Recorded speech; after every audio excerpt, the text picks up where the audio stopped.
Welcome back to Primetime News. Special welcome to viewers on onespotmedia.com as well as TVJ International in the Cayman Islands. Up first this evening, preservation and sustainable development. That was a message at the Mason River Protected Area in Clarendon, the location of the National Labor Day project.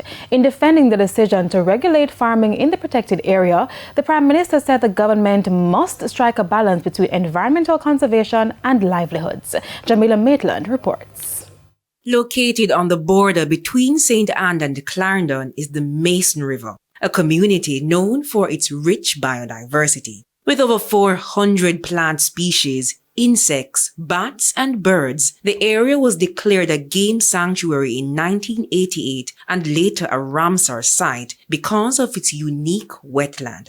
However, there have been criticism that not enough is being done to protect the area, which is a haven for research. Researchers from the university in Jamaica, the various universities, and across the world, they come to this space to study the environment. And the main cottage where researchers would stay was derelict. And the caretaker's cottage also needed repairs.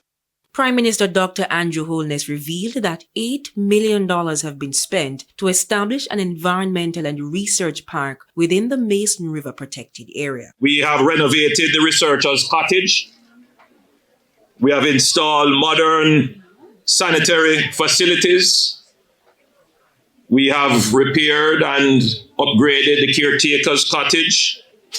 We are developing the recreational infrastructure around the pond. But importantly, we have reserved 45 acres out of the 202 acres for local farmers. The Mason River Protected Area is managed by the National History Museum of Jamaica, the National Heritage Trust, and the National Environment and Planning Agency, NEPA. Mr. Holness says the government must strike a balance between preserving environmental assets and sustainable development. We want to preserve these 200 acres of phenomenal biodiversity. We can't throw the farmers off it. So we secure a piece and we said to them, look, you go on it. And you know what happened now because this is your livelihood. Protect it.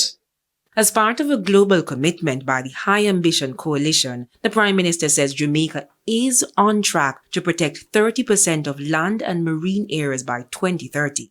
Meanwhile, opposition spokesman on Labour, Wavell Hines, who represented opposition leader Mark Golding, wants the Mason River Protected Area to be integrated in the curriculum at public schools. They should be taking a trip up to this great facility every year, learning about their country, building national pride, understanding how the environment takes care of lives, livelihood, and how it is you need to behave to protect our environment and our ecosystem. Jamila Maitland, TVJ News.